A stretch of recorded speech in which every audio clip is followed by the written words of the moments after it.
commercial papers. It's only like a financial instrument only. So don't spend more time on such things. You have to spend time on more valuable things. Anyway, I would like to explain you what are the topics that you need to study. So working capital. Working capital is the fund that is needed for the day-to-day operations. As you know, there are mainly 4 chapters regarding working capital in your Kaplan kit. Okay, Kaplan, not the Kaplan kit, but in your Kaplan textbook. The first chapter is discussing about the overall working capital, and the other chapter, the second chapter will be discussing about the inventory. Inventory. The third one is about receivables and also payables. Hope you can see the screen. Akshit, are you able to see the screen? Sir. Yes, sir. Okay, receivables and payables, and the fourth one is cash management. Okay, cash management. Okay. By the way, I can give you a hint about certain questions. I can give you a hint about certain questions that you need to practice. Okay. There are 4 chapters, and from these 4 chapters, uh, I would like to share you a few questions that that you must need to practice. From the first chapter of working capital, you need to practice Pumi's company. Pumi's company. It's an important question. Pumi's company. For the last section, they asked a similar question like Pumi's company. In December session, they asked a similar question like Pumi's company. For inventory, you need to study Dusty company. You need to study Dusty company. For inventory, you need to study Dusty company. Okay. For receivables and payables, you must study, I would say, Oscar company. Oscar company. And you can also go for questions like KXP. Anyway, Oscar company is fine. You must study Oscar company. Okay. Other questions are also there. Okay. In cash management, you must study Fleet company. Fleet company. And there was one more company. Its name, I will just look and say. There is one more company which is called Fleet company, and latest one. They have mentioned that question in the examiner's report. The latest examiner's report, one question was there. You need to study that question. It's really important. Okay, it's Guillermo company. Guillermo company. That's in the examiner's report. Okay, you can find that question in the examiner's report. Guillermo company. So if you are able to, all the 4 questions. The first question, Pimis company is from chapter 1. The second question, Dusty company is from chapter 2. The third question, Oscar company is in chapter 3. It's regarding the chapter 3. And the fourth question is regarding, fourth 2 questions there are Fleet company, in which you need to, Fleet company is like the cash management one. I mean, it's like cash flow forecast. And Guillermo company is like, I would say, it's Miller or model. One question is there. So Guillermo company is regarding the Miller or model. Anyway, it's from the chapter cash management. These questions are really important. You need to study. Okay. Anyway, from first chapter, what are the important topics? The important topics you should study is that the equation to calculate working capital. Okay, what is the equation to calculate working capital, Akshit? What is the equation to calculate working capital? Akshit, can you unmute and say? Sir, current assets minus current liability. Current asset minus current liability. If you can deduct the total current liabilities from the total current assets, then it will be, we will get, Ravi, என்னடா தம்பி, mute பண்ணடா. Ravi is from Tamil Nadu, so that I can speak him with Tamil also. I know Tamil, I know English, I do know a bit of Hindi, and Malayalam is my native language. Anyway, working capital, we can deduct current asset, current liability from current asset. So if you can expand the equation, it's like receivables plus payables minus receivables plus cash plus inventory minus payables. That is our equation to calculate working capital. So what is the equation to calculate cash operating cycle, Akshit? What is the equation to calculate cash operating cycle? Sir, it is a inventory holding period plus receivable collection period minus payable period. Okay, very good, fantastic. We can, in other words, we can say it is receivable days plus inventory days minus payable days. Okay, receivable days plus inventory days minus payable days. That is called cash operating cycle. I can expand it. Okay, receivable days plus inventory days minus payable days. Right? This is the equation. Payable days. Okay, receivable days plus, we need to add receivable days plus inventory days minus payable days. That is the equation to calculate what cash operating cycle. Anyway, there is a relationship between working capital, investment, and cash operating cycle. Can anyone, okay, I want Ravi to answer. What is the relationship between working capital and cash operating cycle? The investment in working capital and cash operating cycle. Anyone know? Niranjana, do you know what is the relationship between working capital cycle? Working capital cycle is nothing but cash operating cycle. Cash operating cycle and working capital. Okay, it's simple. If cash operating cycle increases, working capital investment will also increase. That is the relationship between cash operating cycle and working capital. Okay, cash operating cycle, which we also call working capital cycle and working capital. If working capital cycle increases, the investment in working capital should also increase. Anyway, this is the equation: receivable days plus inventory days minus payable days. The equation to calculate what cash operating cycle. Anyway, how to calculate receivable days? Can anyone tell me how to calculate receivable days? Akshit, please unmute and say. Yeah, Akshit will be answering today's questions. Okay, I want you to answer most of the questions today. Akshit, Okay. what is Sir, it? Don't worry. Sir, yes, sir. Now, don't worry about the answers. It can be wrong. You may end up in saying a wrong answer, but need not worry. Okay, we are all not perfect. We are trying to make everything perfect. So this is our journey, not the end. We are trying things. We are making things right. So just say whatever comes to your mind. Okay, don't feel bad. Okay, even if it is wrong, I don't care. Just say what is the equation to calculate receivable days? So it is a trade receivable upon Trade uh, receivable upon credit sale into 365. credit sale into 365. If it's not mentioned 365, then what will we take? If it is not mentioned 365, then what will we take? So it is by default it is there. By If default, it's another 365. if If it another is it is given there, then we 360, will mention. if it is 360, we need to mention that only. If nothing is Yeah. mentioned, we need to mention 365 only. So receivable Okay. divided by credit sales into 365. You can simply by heart this equation. When will receivables occur? Receivables will occur when there is credit sales. Receivables will occur only when there is credit sales. So receivables divided by credit sales. Suppose what if credit sale figure is not given in the question? What should we take? What if credit But sale figure is not given in the question? then sir, total sales we will assume like a credit sale only. We will assume total sales to be credit sales, right? Okay. Then we need to understand payable days. Okay. Before inventory days, I would like to explain payable days. So what will be payable days? Payable days equal to sir trade payable upon Trade payable credit upon purchase into upon 365. If credit purchase will not there, then we will take a COS, cost of sales. Okay, really fine. You're doing fantastic now. Who said you haven't studied working capital much? You're doing a good job. Okay, if credit purchase is not even, we need to take what cost of capital. That's right. Cost of not cost of cost of sales. Okay, actually we need to take credit purchase. If it is not given, we need to take what cost of sales. Anyway, payables divided by credit purchase into 365. So when will payables occur? We will have payables if we make credit purchases. If we make credit purchases, we will have payables. So the equation is really simple. Okay, so we need to get inventory days. What is the equation to calculate inventory days? Actually. So it is a inventory upon cost of sales into 365. It is inventory upon cost of sales into 365, right? Okay. If you want, okay. So I will ask one more question. What if I want receivable month, not receivable days, receivable month? What will be the change if I want receivable month instead of receivable days? We will only do multiply by 12 instead of multiply by 365. Multiply by 12 instead of multiplying by 365. We will multiply by 12 instead of multiplying by 365. Anyway, that is the equation to calculate receivable days, inventory days, and payable days. If we get all the three, we will get cash operating cycle. We can add receivable days to inventory days and deduct payable days. We will get cash operating cycle. Anyway, so that is cash operating. Suppose what if inventory days is not directly given? What if inventory days is not directly given? There is an equation to calculate inventory days. What is the equation to calculate inventory days? Akshit, again. So it is a raw material days plus work in progress Raw plus material days, finished work in progress days, plus finished goods. finished goods days, right? Finished goods days. This is the equation to calculate inventory days if inventory days is not directly given. Okay, raw material days, work in progress days plus finished goods days. Okay. So what do you mean by cash operating cycle, Akshit? What do you mean by cash operating cycle? Sir, it means like till when we collect the cash and then pay the our trade payable. So the period, the days when we purchase the stock, and then when we sell out, and when we collect the cash, and when we pay our payable, it is known as the cash of COC. It's much more simple. You can give a much more simple answer. It is the time period, the time gap between paying the supplier and collecting the cash from the sales from the customer. Okay, it's only a time gap between paying the supplier and collecting the cash that you paid to the supplier from the customer. It's the time gap. Okay, so what will happen to cash operating cycle if receivable days is increased? Will the cash operating cycle increase or decrease if receivable days is increased? It will increase. It's plus, no? It is plus. It's plus. Okay, we are adding receivable days so that if receivable days increases, cash operating cycle increases. If inventory days increases, cash operating cycle increases. But if payable days increases, then cash operating cycle will be reduced. Okay, will decline. Anyway, that is what cash operating cycle is. So you need to study what is cash operating cycle. And one more topic is the over trading. Okay, another topic is the over trading. Actually, what do you mean by over trading?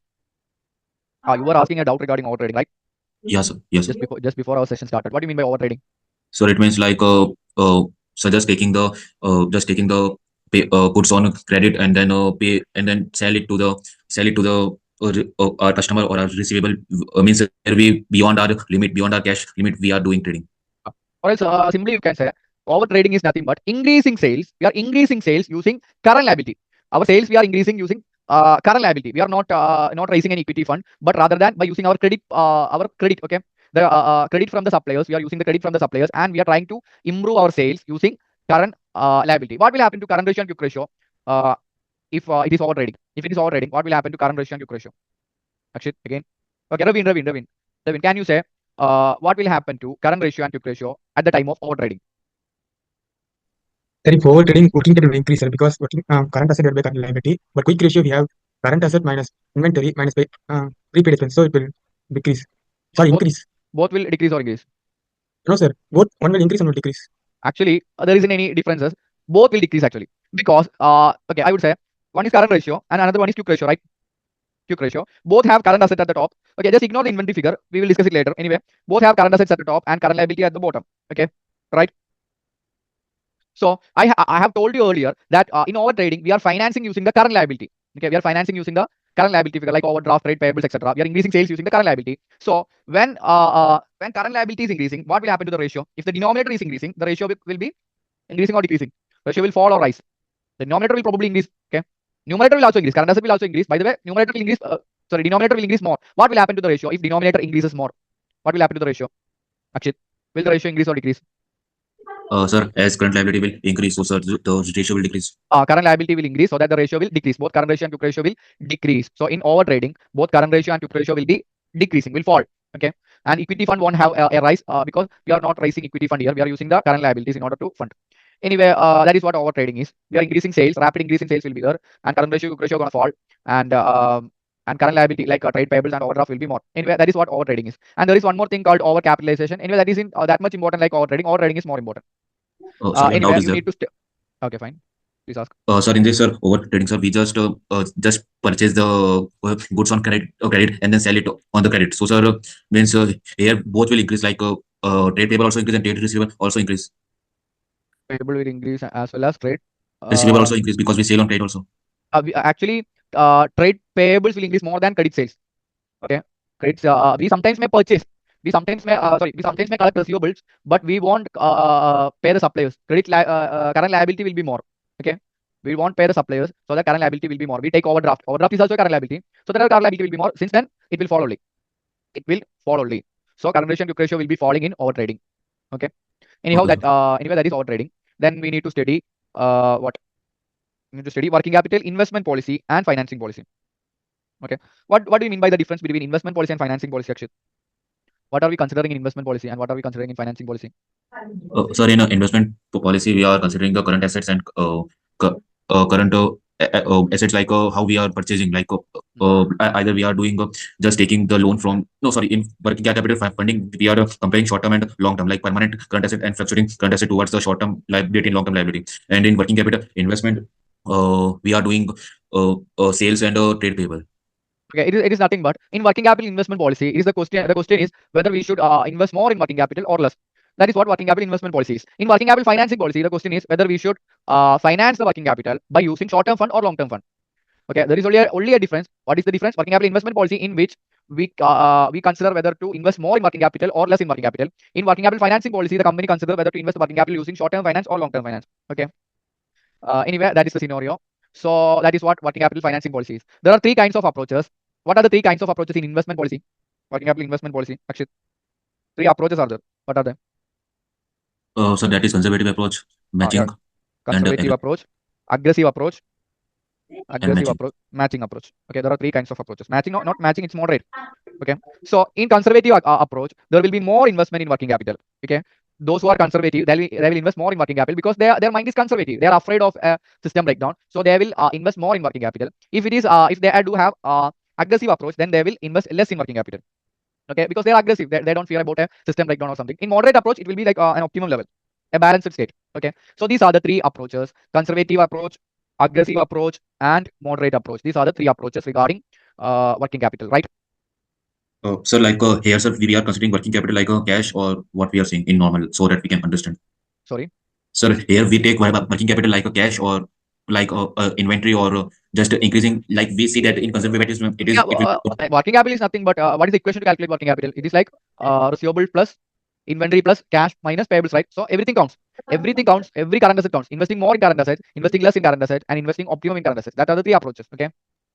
Did you get me? Not only cash, but also inventory, all current asset counts. Okay. Anyway, that are the three approaches.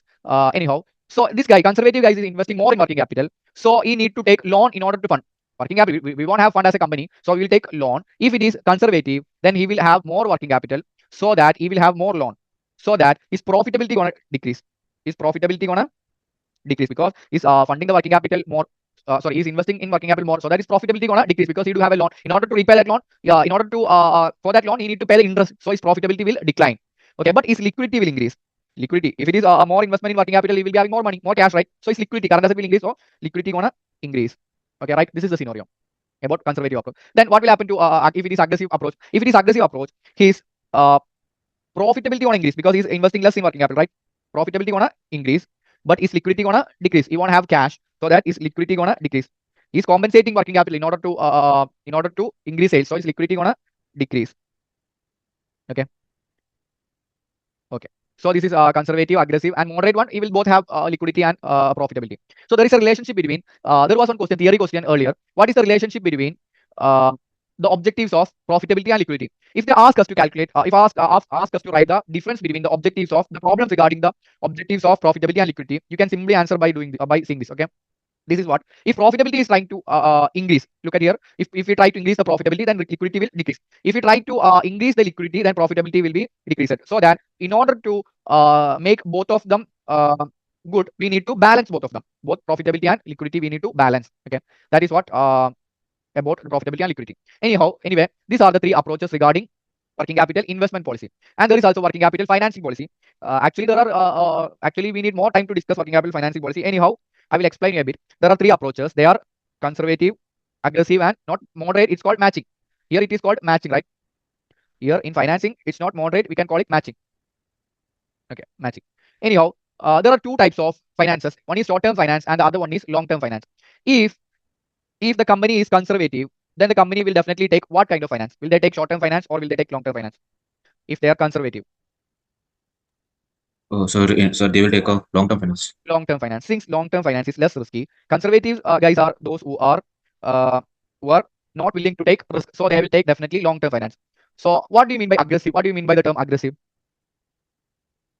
So it will take short-term, like so it will wanted to take more risk. They are ready to take more risk. For example, you can say Sehwag was an aggressive batsman, Virendra Sehwag, because on the first ball itself he will score a six. Okay, he was aggressive. He is ready to take risk. So an aggressive company is a company which is ready to take risk. So in order, since they are taking the risk, they will go for short-term finance only. They will go for short-term finances. In matching, there are two kinds of assets: permanent current assets and fluctuating current assets.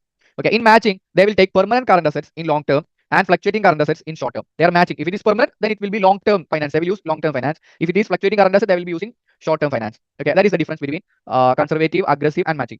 If it is conservative, then they are using long term finance now. So long term finance are much more. We do have more cost for long term finance. Short term finance is comparatively cheaper. Since there is more cost for long term finance, our profitability gonna decrease because long-term finance have more cost, so that our profit gonna decrease. Short-term finance do have less cost only, so our profitability gonna increase. Profitability gonna increase if we are taking short-term finance. Anyhow, conservative approach, even though our profitability gonna decrease, we would end up in a stable position. Okay, in a stable position. If we are aggressive, then we will end up in a risky position. Okay, but we do have profitability here. Our profitability gonna decrease. Anyhow, in matching both our profitability and liquidity, everything will be a moderate one only. So this is working capital financing policy. Whether we should take long-term finance or short-term finance, or we should consider to take permanent current asset with long term and fluctuating current asset with short term. Okay, that is the question regarding working capital financing policy. Okay, did you get me?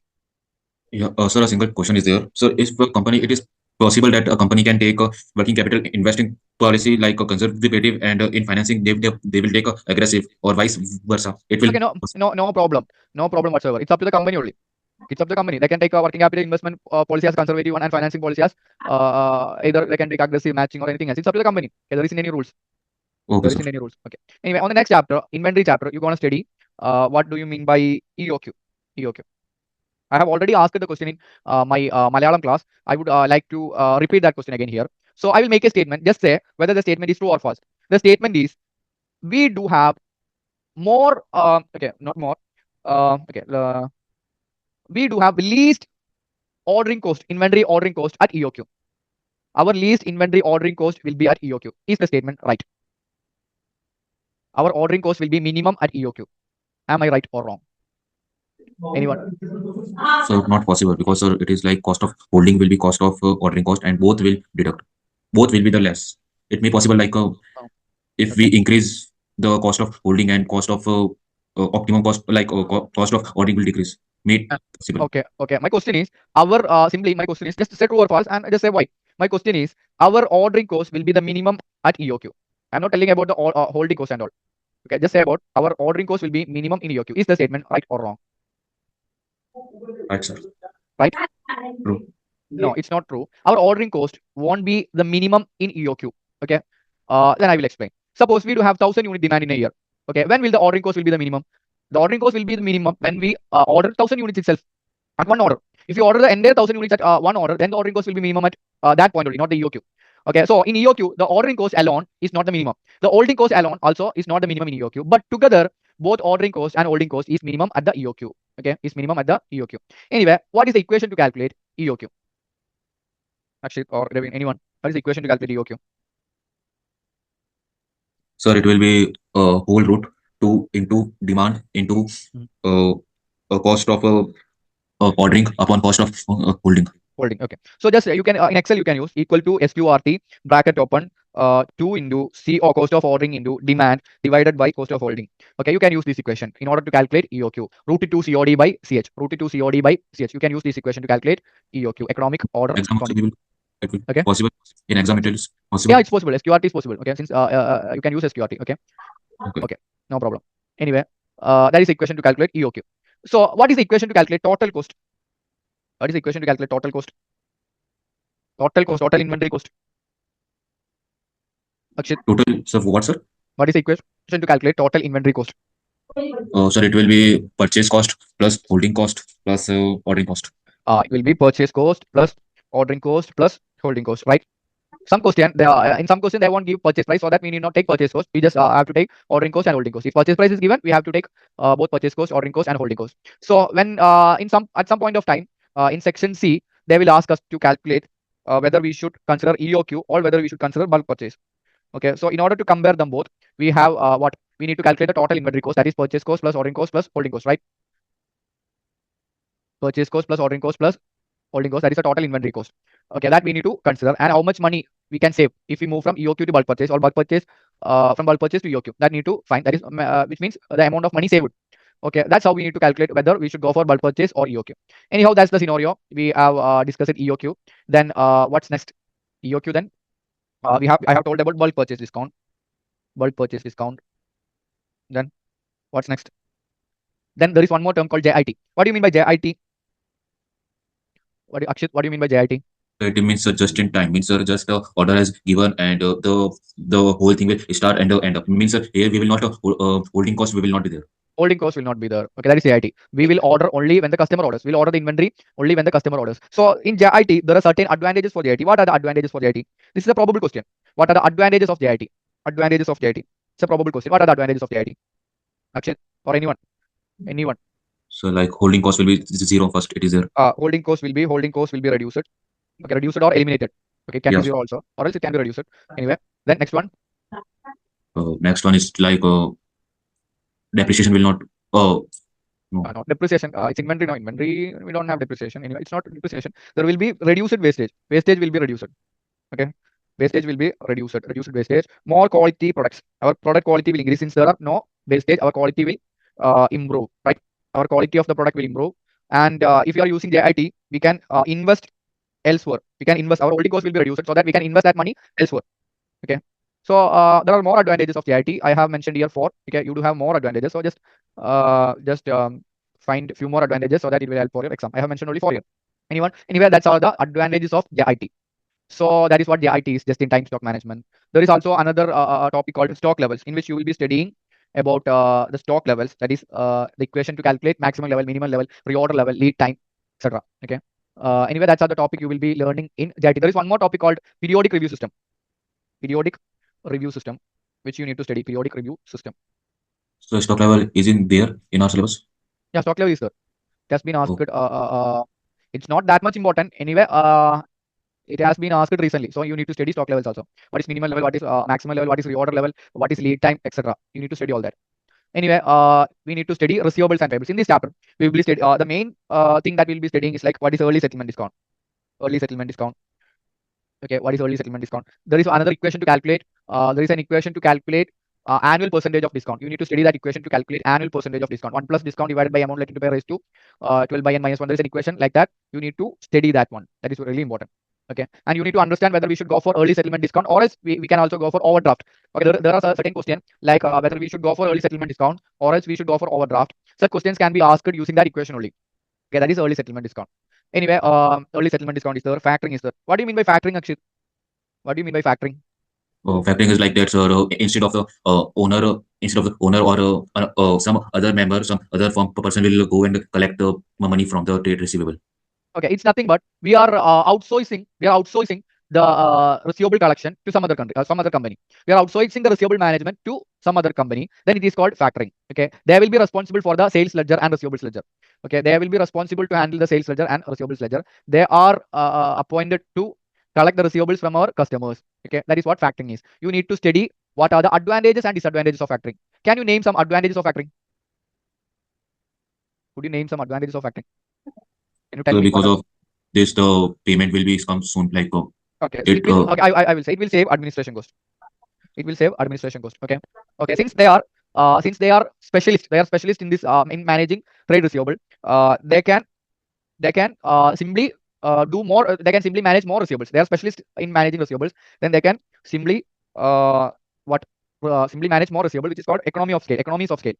Okay, they can manage more receivables. It is called economies of scale. Then they can save administration costs, economics of chances scale. of bad debts will be less. Bad debt will be less. Chances of bad debt will be less. Okay, bad debt will be less. Okay, these all are the more advantages are there. Anyhow, I have mentioned here three. Okay, you told me one, so I mentioned two. Anyway, these are the advantages of factoring. What are the advantages of factoring? What are the disadvantages of factoring? Disadvantages. These all advantages. What are the disadvantages of factoring? Firm's goodwill will be impacted by customer. What? Firm's goodwill will be impacted by the customer. Goodwill will be impacted. It will affect the reputation. It will affect the reputation. Our goodwill will decline. Reputation. Okay. They even don't know how to collect receivables. What a company it is. People will think like that. Okay. It affects the reputation. Then next one. Customer. Customer. High cost it is. Factoring can be high cost uh, if it is non-recourse factoring. No bad debt will be there. Then it will be high cost. Anyhow. Okay. Customer won't like factoring. Okay. So customer won't like a third party to interfere in the relationship between our company and the customers. Okay. They won't like a factoring company. It's a third party now. So they won't like factoring company. These are the disadvantages of factoring. Anyway, that all are the disadvantages of factoring. Then invoice discounting. Invoice discounting. Invoice discounting is nothing but we are pledging our invoice to a financial institution and collecting the money. We won't get the full money, the invoice money, but the financial institution will give nearly around 80% of the money as an advance. We are pledging our discount. It is like pledging our invoice and we are collecting the money. Okay. Then I will ask a question whether our customer will come to know that we will always come to know that we have pledged our invoices like the invoice discounting. We have done invoice discounting. Whether the customer come to know that we have done invoice discounting. Is it true or false? Our customer will come to know we have done invoice discounting. Is it true or false, Akshit? False, sir. False. Our customer, we can do it without informing our customers. Okay, our Yeah. customer did not know whether we have done invoice discounting or not. Sometimes we can also do it without informing them or without they are coming to know it. We can do invoice discounting. Okay. Anyhow, that is invoice discounting. You need also to study about the credit policy of a company, and you must study foreign receivable management. Foreign receivable management. How to manage foreign receivables. Okay, how to manage foreign receivables, and also you need to study about payables. You need to study about payables. Payables is a compared to receivables. Payable is a small topic. Compared to receivables, payable is a small topic only. Okay, compared to receivables, payable is a small topic only. In cash management, there can be only three questions. One is about cash flow forecast. Cash flow forecast. Okay, above all, there are certain motives in order to hold cash. What are the motives in order to hold cash? What are the cash motives? What are the motives in order to hold the cash? So to hold cash, we can the safety measure we can do. It's transaction motive. It can be for transaction motive. It's for precautionary motive. We hold cash for precautionary motive. We hold cash for investment motive. Investment motive. We hold cash for finance motive. Okay. These all are the motives. Our motives. These all are the motives by which we hold cash. Okay. Anyhow, you need to study cash motive. But there are more important topics here. One is cash flow forecast. Cash flow forecast. One is Miller or model. Sorry, before Miller or model, there is a model called Bowman model. Bowman model, and you should study Miller or model. Miller or model. Okay, these are the key topics that you need to study in cash management. Okay. Anyway, Bowman model is really important. There is a question called Guillermo company. Guillermo company in Guillermo company. Sorry, Guillermo company in it is in the latest released examiner's report. It's a company called Guillermo company. You need to learn that question. Okay. So these are the important topics. Anyhow, we have discussed about many topics here. Do you have any doubts regarding any topics? It's open now. You can just simply ask. So should we use in exam the normal calculator or the scientific calculator? It's better to use the scientific calculator. But if you are not used to it, if you haven't used the scientific calculator yet, then I would you should go for the normal calculator only. Okay, it's up to you. If you haven't used it since now, then you need not use scientific calculator for the exam. If you are familiar with scientific calculator, then you should use. It's better to use scientific calculator only. Okay. Oh, okay, sir. Should we take both the calculator so that for easily we can do that, and for like root purpose and for other purpose we can. Actually, that's an important question. They won't allow us to carry both calculators. They will allow us to carry only one calculator for the exam that you can select. Okay, you can either carry scientific calculator or else normal calculator. It's up to you. But they won't allow you to you to carry two calculators. Okay, only one calculator for the exam. Okay, that you can decide. It's up to you. If you were asking the same question 1 month or 2 months before, I would say scientific calculator only. By now, you don't have time to adapt to scientific calculator, so that you can use only normal calculator. Okay, so you need to you can simply just use the normal calculator. Anyhow, the next one. Any question? So will there be a chances of that the calculation like root 4, root 6 calculation will become in exam? Chances is there, because in normal calculator we can't do. We can do, but some formula we have to apply and then other thing. Yeah, the actually it's I have told you using the normal calculator is not impossible. It can be possible, but it will be a bit difficult. Anyway, it's always better to use scientific calculator. If you have done or if you have practiced using the normal calculator, then you can carry the normal calculator only. Okay, or else if you are familiar with scientific calculator, then you can go for scientific calculator. I would suggest scientific calculator. Okay, if you were asking the question before 1 month or 2 months, now you are late, so that it's up to you. Okay, I can't decide. It's you, the one who decides. Okay. Anyhow, you will get the answer. You will get the answer, but it will be quite difficult. If it is not scientific calculator, the answer finding the answer will be difficult. Can be difficult at times, but not all the time. Okay. Okay, sir. Any I have already mentioned few questions, right? You should do that questions. Anyway, I would like to give you few more questions. Anyway, I would like to give you few more questions regarding working capital. All the questions that you need to study. Okay. If you're going for the exam in working capital, you need to study all the below mentioned questions. Okay. One question is DMO company. AMO company. It's in 2024 December exam. I have already told you. Another question is like Purdy company. Purdy company. It's comparing the EOQ and bulk purchase assume. The current policy and the proposed inventory holding policy. It's Purdy company. Then you need to study what Dusty company is an important question. Dusty company. Please note it down.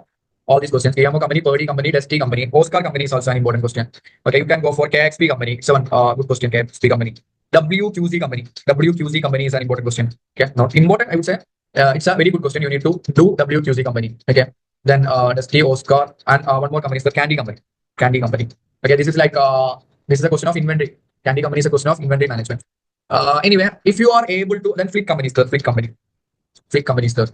So if you are able to solve all these questions by yourself, all these 1, 2, 3, 4, 2, 8 questions. If you are able to score to do all these questions by yourself, then you will definitely, if working capital comes in section C, you will definitely get the marks.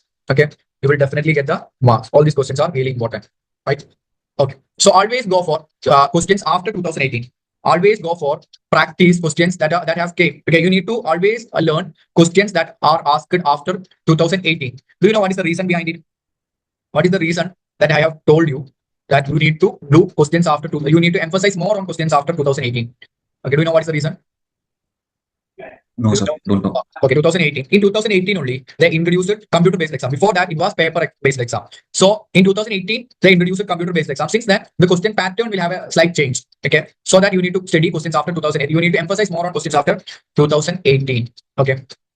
Anyhow, so that's the scenario. Hope you had a wonderful session. Any questions? Any questions? So will you tell important question for other things also, like working capital? You tell them that Okay, like okay, definitely I can say.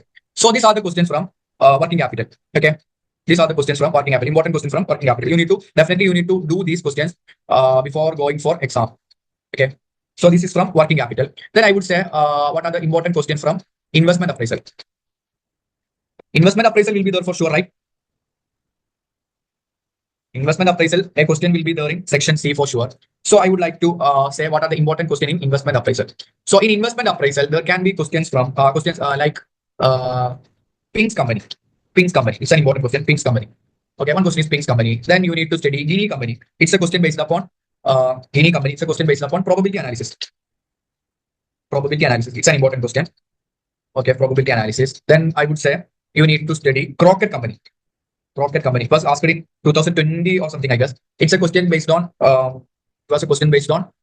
Capital rationing. Capital rationing. That's a question based on capital rationing. Okay. Phoenix company is nothing but a question based on nominal NPV versus real NPV. This is nominal versus real NPV. Nominal versus real NPV. We need to calculate both nominal NPV and real NPV in Phoenix company. And the fourth one, I would say it is Hawker company. Hawker company. Hawker company is a question from lease versus buy. Lease versus buy. Hawker company is there. And then what? Clover company is there. Clover company. It's a question regarding EAC. EAC as a replacement decision, that is EAC. Okay, you need to find EAC in Clover company. And these all are the questions. Then one more question was the okay. Puloro company. Puloro company. It's a question from sensitivity analysis. Puloro company is a question from sensitivity analysis. Sensitivity analysis. Okay. Then you can go for some latest question like what? Like Melplash company. Melplash company, where you will find both IRR, NPV, IRR, ROC, etc. You should find both all of these payback period, etc.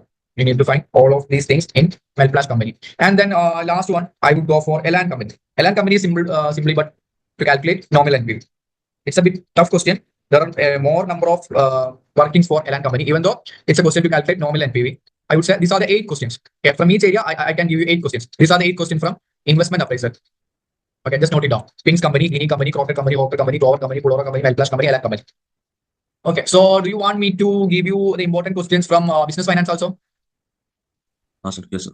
Okay, in business finance, anyone? Okay, in business finance, you can go for business finance. There can be only 3 kind of questions. Okay, one is normal WACC, another one is equity versus debt, and another one is what project specific WACC. Anyway, okay, I will give you 3 questions from WACC for the calculation of WACC. Marble company is a WACC calculation question. Marble company. Then you can go for Corfe company. Corfe company. Then also you can go for AMH company. Okay, and okay, I will give another question. Tufa company. Tufa company. These 3 are questions for calculation of WACC. WACC, weighted average cost of capital. These 3 are questions to calculate WACC. Okay. Then I will give you 3 questions to calculate for equity versus debt. For equity versus debt. Okay. You can go for what Gamki company. Gamki company. You can go for Grafam company. Grafam company. These are all latest questions. Gamki, Grafam, and also you can go for Tin company. Tin company. These are questions from equity versus debt. And there is one more area called project specific WACC. Project specific A. Project specific K. I would like to give you 2 questions from project specific K that are one is ZMOR company. ZMOR. There are only 2 questions. In it you can find only 2 questions. One will be ZMOR company.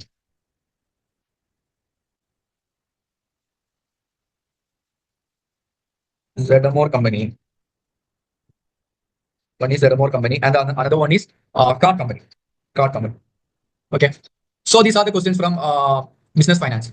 Okay. Total I have given you 24 questions, right? 18 to 3, it's 24, right?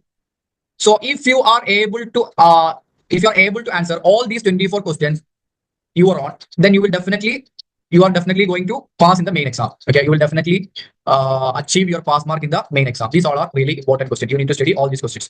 Okay. Is it okay? So section C will come only in this only or some other part also? You can expect 2 questions only will be there in section C. 1 question will be from investment appraisal for sure, no doubt about it. The second one will be from either working capital or from business finance. I have mentioned here all possible questions. Okay, all possibility, all areas. These are the questions from all areas. If you are able to do all these questions, then nothing else can be tested. Nothing else can be tested. These consist of all areas. Okay, Okay.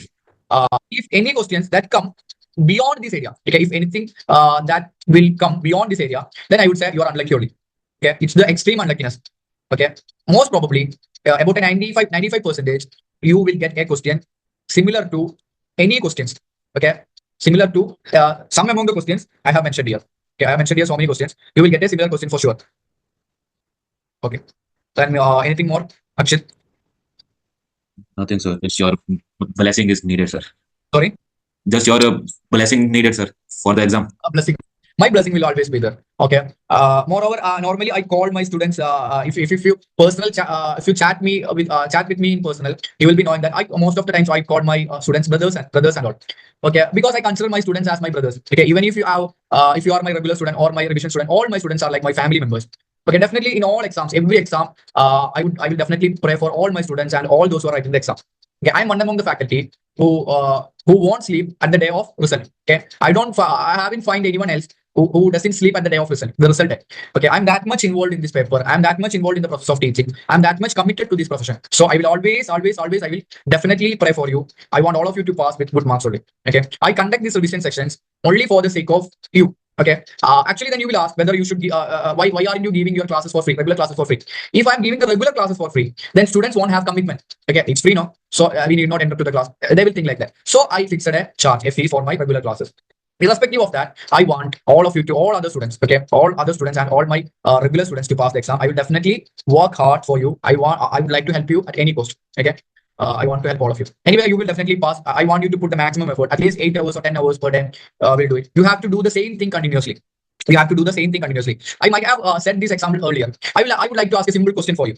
You need to answer me. This is a general knowledge question. Niranjana might be knowing the answer. Anyway, which animal has the most speed on the earth? Which animal is the fastest animal in the earth? Can you name the animal which is the fastest on earth? Akshit or Leopard, sir. Aravind? Leopard. Okay, cheetah. I would say cheetah. Cheetah. Okay, cheetah is the fastest animal on the planet. But cheetah is not the most successful animal in terms of catching their prey. Okay, in terms of catching their prey, cheetah is not the most successful animal. Okay, but there is another animal called African wild dogs. African wild dogs are more consistent and more they are more successful in catching their prey. You know why? You know what is the reason? Because of their consistency. Okay, nothing but because of their consistency. Cheetah has the ability, but they are not consistent. If they run for a 40, 50 meters, or if they continuously run for 2 or 3 minutes, they will definitely feel tired and they will stop catching their prey. Okay, they are a bit lazier compared to African wild dogs. But African wild dogs continuously and aggressively they will run after the prey and they will catch the prey, and they are the most successful hunters. They are the most successful hunters. The only difference between cheetah and African wild dogs is not abilities. Cheetah has the ability, but African wild dogs have the consistency and they are working harder than cheetah. So it's not about the ability. It's always about the consistency that you put in your exam. Okay, that's the overall scenario. That's a story I always tell to my students. It's not about ability. It's about consistency. Doing the same thing again and again consistently with that kind of passion, with that kind of that kind of mindset. That's what counts. That is what we all need. Okay, not about ability. It's about consistency. Okay, hope you get the story. Anyway, do you want anything else, Akshit or Niranjana or Ravin? Okay, so let's wind up here. It's been too late. It's 10 o'clock here. So let's wind up. If you felt the session good, kindly comment a thank you for me, so that I can understand that you are okay. Kindly comment a thank you so that we can end up. So it is amazing session. Okay, thank you, Akshit. Thanks. Thank you, sir. Thank you.